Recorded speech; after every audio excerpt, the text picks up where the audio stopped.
하나님 이 자리에 주와 또한 왕으로 함께 계시는 것을 감사드립니다. 저희들이 함께 나누는 이 말씀 가운데 살아계신 하나님의 말씀 듣기를 원하고 교회를 향한 또 이 세대를 향한 그리스도의 마음을 알기를 원합니다. 말씀하여 주시옵소서. 말하는 자를 통하여 말씀해 주시고 또 들을 때 성령께서 우리의 귀를 열어주셔서 살아계신 주의 말씀 들을 수 있도록 은혜 베풀어 주시옵소서. 특별히 저희들이 함께 교회의 리더십을 세우는 그런 특별한 시간을 가지고 있습니다. 하나님께서 이 예배 가운데 은혜 베푸셔서 기름 부어주시고 또 성령의 능력과 은사를 함께 허락해 주셔서 교회가 건강하게 서는 말씀으로 서고 또한 주의 은혜 가운데 서는 시간 되도록 축복해 주시옵소서. 주 예수 그리스도 이름으로 기도합니다. 아멘. 오늘 저희들이 읽은 이 말씀의 컨텍스트는 바울이 예루살렘으로 가는 그 길 위에서 에베소의 장로들을 다 청해서 고별 설교하는 그런 장면입니다. 자기의 생애가 이제 거의 다 끝났다는 것을 바울은 직감하고 있습니다. 그래서 24절과 25절에서 이미 바울은 내가 주께 받은 이 사명을 완수한다면은 내 생명 줘도 아깝지 않습니다. 그렇게 얘기할 뿐만 아니라 이 에베소 장로들한테 여러분들이 제 얼굴을 다시는 보지 못할 것으로 저는 알고 있습니다. 그렇게 말하면서 자기의 죽음이 임박해 있다는 것을 언뜻 암시하게 됩니다. 사람이 죽을 때가 가까워지면 자기 삶에서 부차적인 것들은 다 이제 사라지게 됩니다. 그리고서는 아주 본질적인 것만 남아요. 가장 중요한 것, 거기에 집중하게 됩니다. 내가 꼭 만났어야 되는데 만나지 못했던 사람, 내가 꼭 했어야 되는데 하지 못한 일들, 그런 걸 하게 되고, 내가 반드시 이 말만은 내 자녀들한테 해줘야지, 또 내 동료들한테 해줘야지. 그래서 가장 본질적인 것만 남습니다. 바울은 그가 3년 동안 섬겼던 에베소 교회의 장로들을 청했습니다.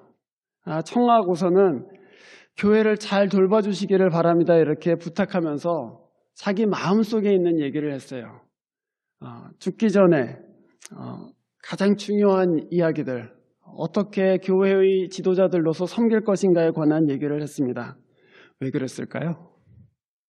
자기는 선교사고 자기는 목사인데 이분들은 로컬 교회의 리더들이잖아요. 바울은 이 사람들이 자기와 같이 풀타임으로 미니스트리를 하는 사람이건 아니면 로컬 교회의 다른 생업에 종사하면서 지역교회를 섬기는 지도자들인 것 상관없이 우리는 같은 부르심 안에 있다 하는 것을 확신하고 있습니다. 교회를 돌보고 섬기는 데 있어서 바울과 이 에베소 교회의 장로들은 다 같은 부르심에 있고 교회를 섬기는 데 있어서 저와 여러분도 같은 부르심 가운데 있습니다. 바울은 자기가 어떻게 교회를 섬기고 또 어떤 사명을 주께로부터 감당해야 했는지를 자기 인생을 요약하면서 설명했습니다. 그리고 바로 우리가 읽은 이 본문이 사실은 이 에베소 교회의 장로들한테 하고 싶은 그 중심적인 메시지를 구성합니다.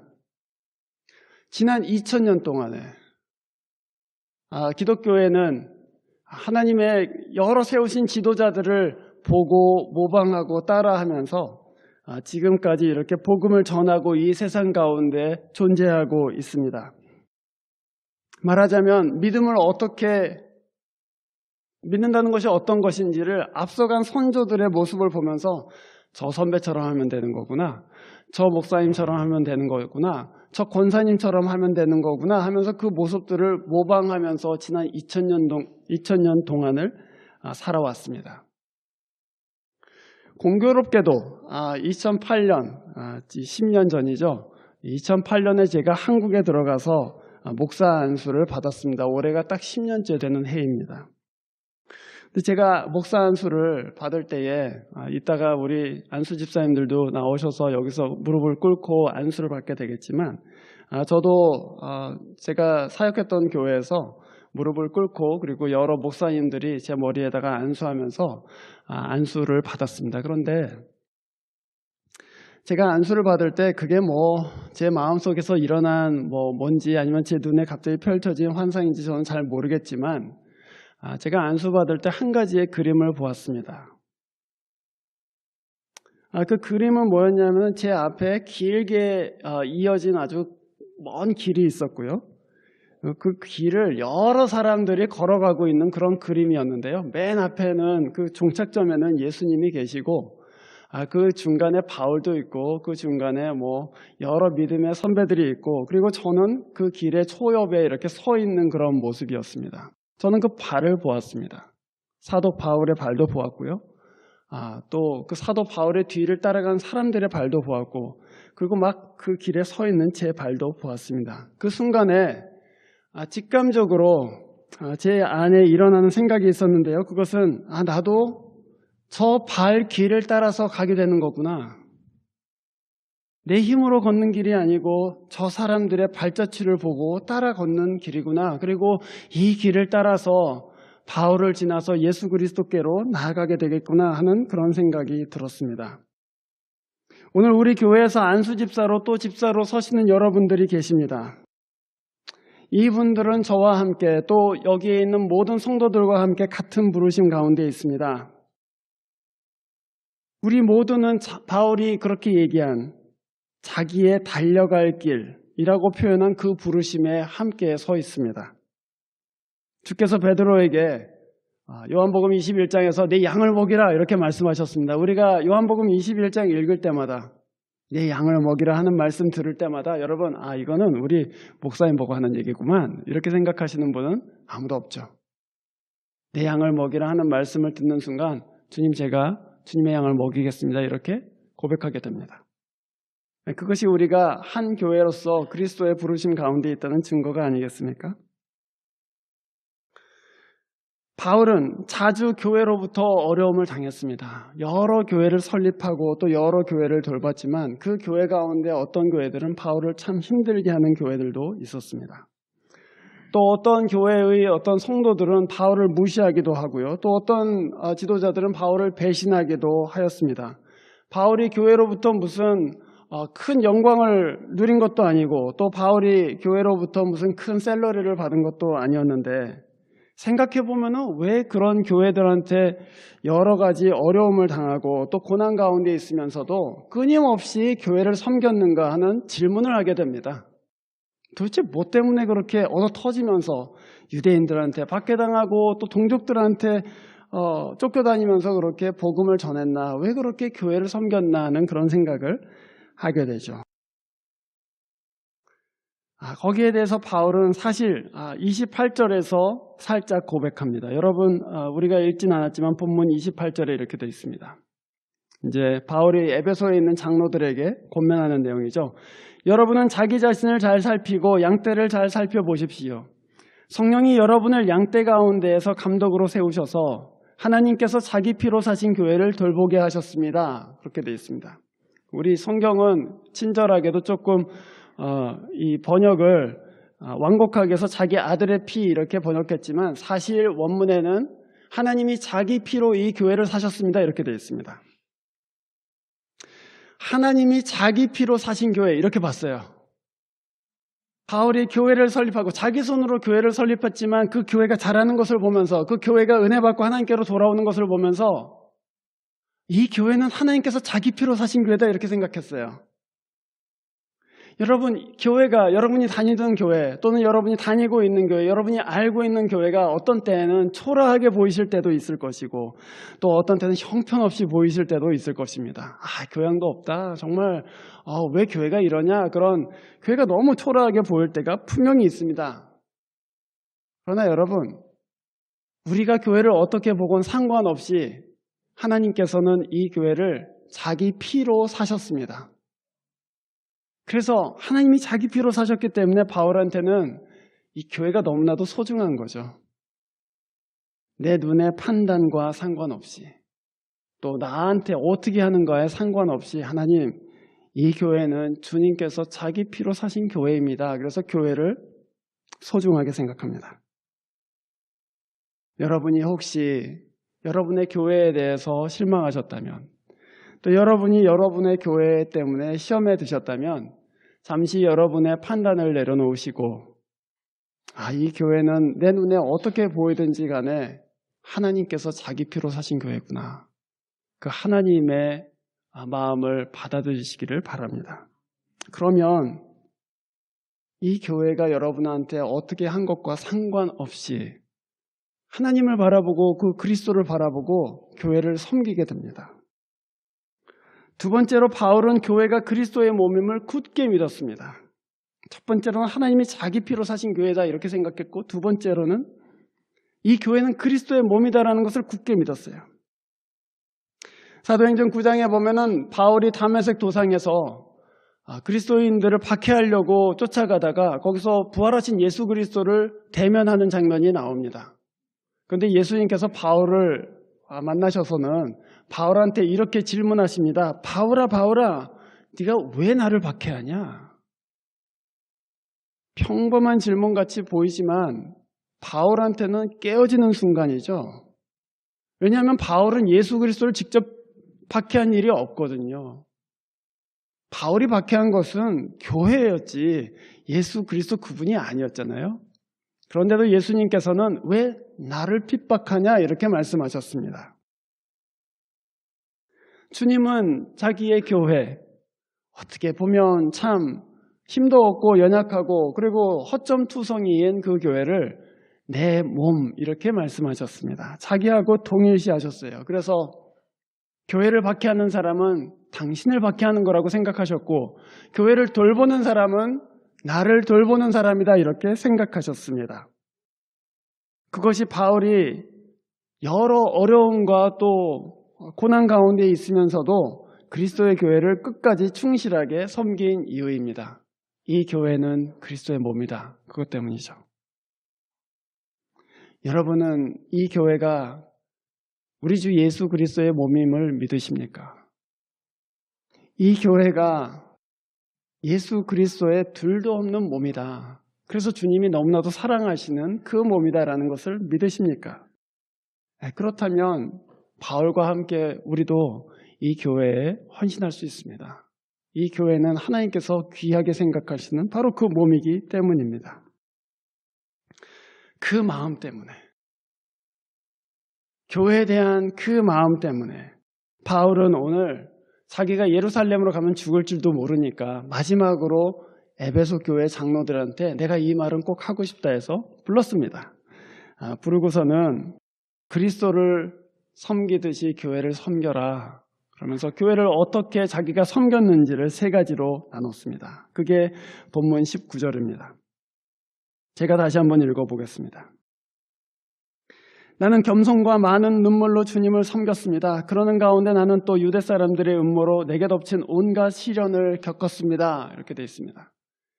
한글로 보면은 사실은 아주 분명하지 않지만 원문으로 보면은 바울이 예를 들어서 영어로 보면 이렇게 되어 있습니다. I serve my Lord Christ with humility, with tears, and with many, many trials. 그래서 세 가지로 얘기했어요.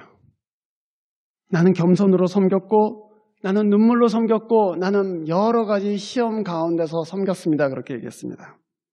첫 번째로 바울은 이 그리스도를 겸손으로 섬겼다 이렇게 얘기했습니다. 교회를 섬기면서 주님을 섬긴다고 생각했습니다. 교회에 무엇을 주는 것이 아니라 그리스도께 받은 것을 그리스도께 다시 돌려드린다고 생각했습니다. 내가 잘나거나 뭔가 많이 가져서 교회에 뭔가 컨트리뷰션 한다 이렇게 생각하지 않고 나같이 부족한 사람도 그리스도께서 사용해 주시는가 하는 그런 낮은 마음으로 교회에 주기를 기뻐했습니다. 다른 일을 나보다 낫게 여기는 마음으로 당신이 나보다 더 나은 사람입니다. 자매님이 나보다 훨씬 더 낫습니다. 그 마음으로 이 교회를 섬겼어요. 그것이 바로 겸손입니다. 이 교회를 그리스도의 몸이라고 생각하는 순간 우리는 겸손하게 이 교회를 섬기고 받들 수가 있는 것이죠. 두 번째로 바울은 눈물로 섬겼습니다. 이렇게 얘기했습니다. 눈물로 섬겼다. 눈물 많이 흘렸다는 얘기겠죠. 교회를 섬길 때에, 그리스도 섬길 때에 저 눈물 많이 흘렸습니다. 그 얘기입니다. 그거 다 알고 있었어요. 에베소 장로들이. 왜냐하면 함께 기도할 때 우는 걸 봤거든요. 또 함께 섬기면서 마음 아파서 우는 것을 보았기 때문입니다. 기도와 사랑으로 섬겼다 그 얘기입니다. 그리스도의 몸을 섬길 때, 이 교회를 섬길 때 눈물 많이 쏟았습니다. 지난 주간에 저희 교회 몇 분 같이 미션 웨이코 뱅퀴스에 참석하는 그런 좋은 시간이 있었습니다. 거기에 코리안 아메리칸 스컬러인 라승찬 교수가 와서 강연을 했는데요. 그 강연 맨 끝에 자기 어머니 얘기를 잠깐 했습니다. 자기 어머니가 어떻게 내 자녀를 볼티모어의 빈민가에서 키워냈는가를 이제 얘기하면서 자기 어머니가 first job을 10시부터 밤 10시까지 하고 그 다음에 second job을 밤 10시부터 새벽 6시까지 했다는 거예요. 그리고 6시에 집에 들어와서 2시간 동안 도시락 싸고 애들 옷 입히고 그래서 8시에 학교 보내고 8시부터 10시까지 2시간 자고 다시 일터로 갔다는 것입니다. 그렇게 6일을 일했어요. 그리고 7일째 되는 주일에는 아이들 다 옷 입혀갖고 교회 가서 마치 직장에서 일하듯이 쓸고 닦고 하면서 일했다고 하는 것입니다. 라승찬 교수는 그렇게 얘기했습니다. 어머니 혼자서 살림 꾸리기가 너무 힘들었기 때문에 자기 형제들은 다 푸드 스탬프로 살았대요. 그런데 그 어머니가 기도하는 어머니였습니다. 그래서 최근에 이 무릎 수술을 몇 차례를 하셨는데 너무 하드 플로어에 오랫동안 엎드려서 기도하다 보니까 무릎에 있는 이 보온들이 다 엉망이 돼갖고 그렇게 수술을 받게 되셨다는 거죠. 그러면서 그래요. 교회 성장하는데 사람들이 비결이 뭐냐고 물어보지만 프레잉 맘 이외에는 없다고 그렇게 얘기하는 거예요. 기도하는 어머니 이외에는 없습니다. 무슨 얘기입니까, 여러분? 이 교회에 섬길 때 눈물로 기도하는 사람들, 이 교회 섬길 때에 눈물로 일하는 사람들, 그 사람들의 눈물을 먹고 이 교회는 자라요. 바울도 그가 목회하던 교회를 위해서 눈물로 기도했습니다. 여러분, 교회를 어떻게 섬겨야 됩니까? 누가 물으시면 눈물로 섬깁니다. 이렇게 대답할 수 있어야 됩니다. 무릎을 주께 꿇으십시오. 주님께 여러분의 눈물을 쏟으시고 하나님, 이 교회를 주님께서 붙잡아 주십시오. 여러분이 여러분 가정에 있는 교회를 위해서 기도하신다면 그 아이들을 위해서, 여러분의 가족들을 위해서 그 바닥에 무릎을 꿇으십시오. 그러고서는 하나님께 눈물로 기도하는 거예요. 주님, 들어주십시오. 주님께서는 눈물로 기도하는 자들의 기도를 반드시 들어주실 것입니다. 주님 앞에 그 눈물 쏟으시기를 바랍니다. 분해서 눈물 흘리지 마세요. 나쁜 일 겪었다고 눈물 흘리지 마세요. 하나님 앞에 여러 형제와 자매들, 가족들 위해서 울 때, 기도할 때에 그때 눈물 흘리시기를 바랍니다. 세 번째로 바울은 시련 가운데 섬겼습니다. 그렇게 얘기했습니다. 교회를 섬길 때 많은 시련과 시험들이 찾아옵니다. 오늘 우리 교회는 참 역사적이고 좀 좋은 날이죠. 저희 교회 23년 역사사상 안수 집사 안수해서 세운 것은 처음 아니에요. 그렇잖아요? 그런데 여러분, 제가 안수 집사를 세우면서도 참 측은하다는 생각이 듭니다. 이제는 돌아오지 못할 강을 건너게 됐구나. 이제는 이 안수를 받고 나면 사단이 얼마나 참 못살게 굴고 공격할까. 여러분, 교회를 리더십으로 섬기는 것이 결코 녹록한 일이 아닙니다. 왜냐하면 그 수많은 불평들을 다 먹어야 되고 욕을 다 먹어야 되기 때문이죠. 교회를 섬길 때 많은 시험과 시련들이 찾아오는데 사단은 한 사람의 지도자를 무너뜨리기 위해서 엄청난 공을 들입니다. 왜 그럴까요? 이 사람이 눈물로 기도하는 걸 막는 거예요, 사실은. 저 사람의 눈물에 의해서 교회가 쓴다면 내가 기도하는 걸 막아버리겠다. 이 사람이 가서 권면하고 싶은 마음을 막아버리는 거예요. 왜? 가서 권면하면은 그래요? 그럼 믿음을 회복해야지. 그러고 사람들이 살아나니까.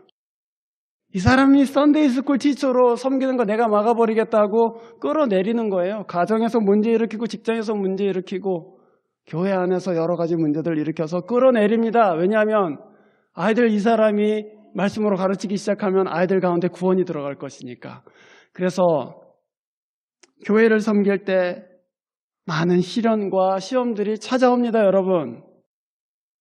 그런데 여러분, 그 시험과 시련들이 찾아올 때 아프잖아요. 하지만 예수님께서 나를 진짜 받으시나 보다 이렇게 생각하시길 바랍니다. 내가 무슨 중요한 사람이라고 나까지 이렇게 괴롭힐까?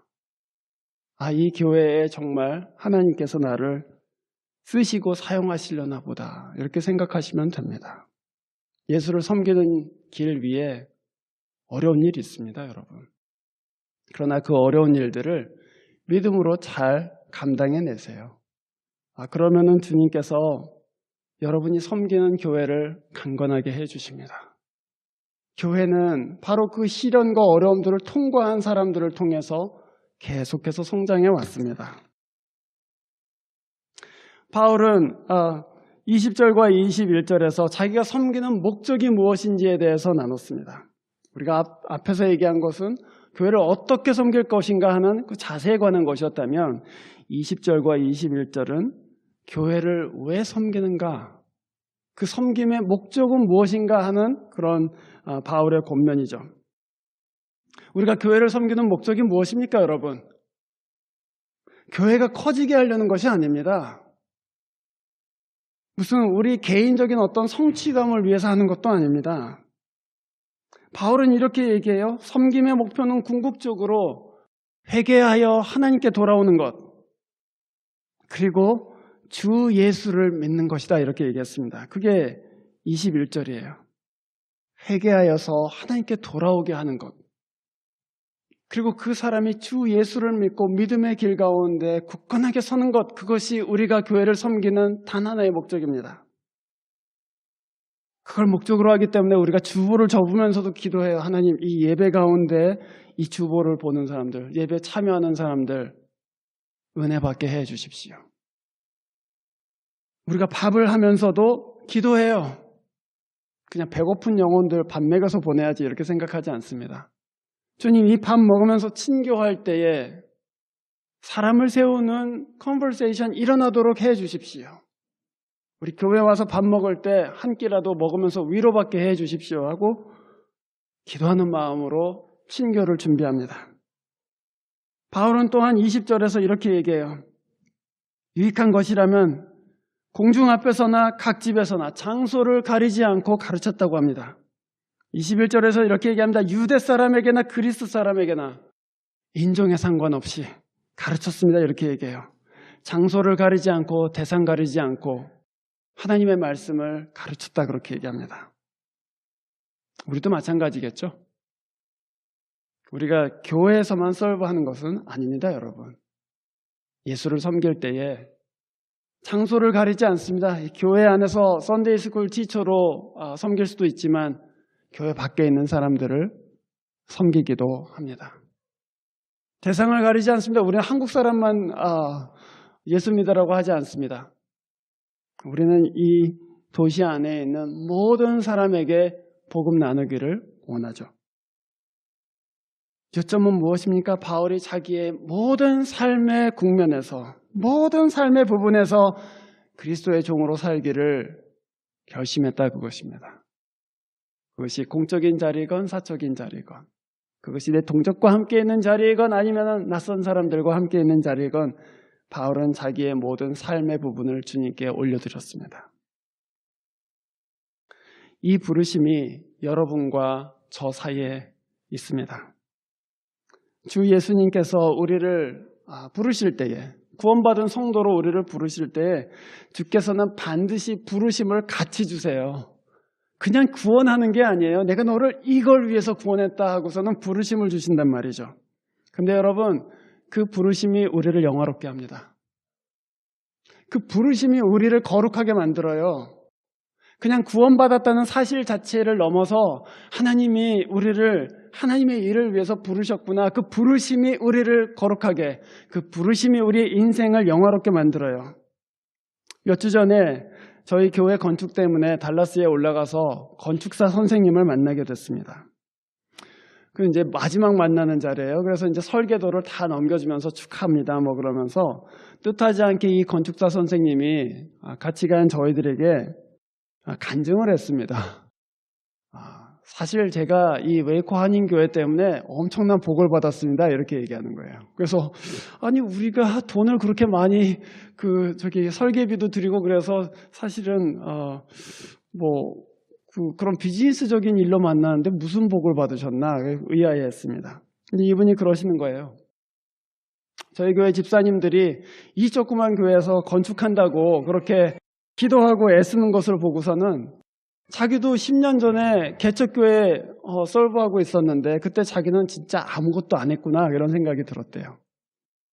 나 진짜 아무것도 안 했구나 그때. 그래서는 하나님께 기도했다는 거예요. 주님, 제가 은퇴하고 나면 어려운 교회 또 약한 교회들 위해서 제가 이 건축 이 탤런트 가지고 서브하겠습니다. 그러고 나니까 마음이 굉장히 좋아졌대요.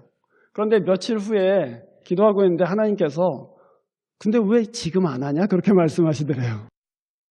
자기가 너무나도 그게 갑자기 챌린지가 돼갖고 지금 하면 내가 수입도 포기해야 되고 시간도 더 많이 들어야 되고 굉장히 많은 갈등 가운데 있었다는 것입니다.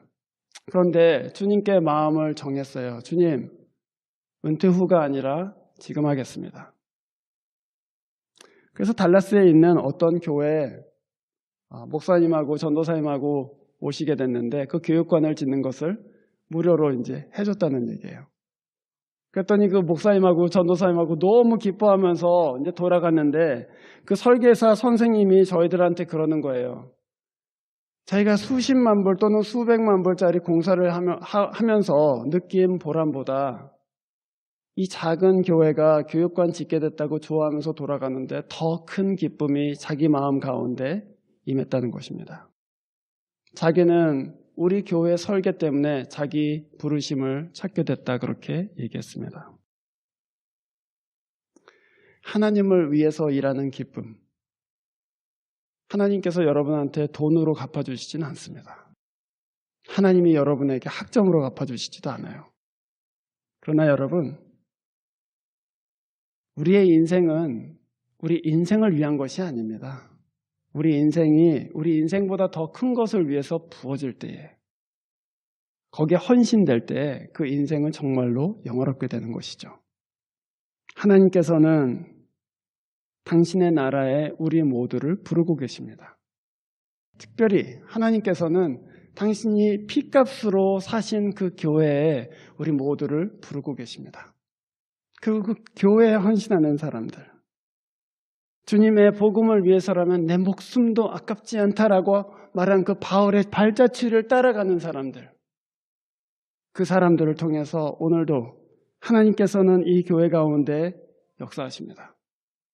그리고 바로 그 사람들을 통해서 하나님께서는 이 교회를 든든하게 세워가시고 주께 헌신하는 사람들, 그리스도의 몸된 교회를 사랑하기 때문에 거기에 내 자신을 드리는 사람들, 그 사람들의 인생을 통해서 하나님은 영광을 받으십니다. 그리고 거기에 헌신하는 저와 여러분의 인생도 함께 그리스도의 영광 가운데 영화롭게 되는 것이죠. 이 부르심에 응답하시기를 바랍니다. 그 그리스도의 몸 가운데 여러분 자신을 드리시기를 아까워하지 마시고 그 그리스도의 영광 가운데로 함께 참여하시기를 주의 이름으로 축원합니다. 기도하겠습니다. 하나님 아버지, 주님께서 여기에 있는 모든 주의 자녀들 가운데 그리스도를 사랑하고 또한 몸된 교회를 사랑하는 마음을 허락하여 주시옵소서. 우리의 존귀하신 예수 그리스도를 받들고 또한 그분을 추구하고 그분을 위해서 정말 작은 일이라도 하기를 원하는 마음을 저희 가운데 허락하여 주시고 자기 자신을 위해서 인생을 쏟다가 그리스도를 잃어버리지 않고 오히려 그리스도의 교회와 그리스도의 복음을 위해서 자기 자신을 기꺼이 드리고 그 영광 가운데 참여할 수 있도록 인도하여 주시옵소서. 주 예수 그리스도의 이름으로 기도합니다. 아멘.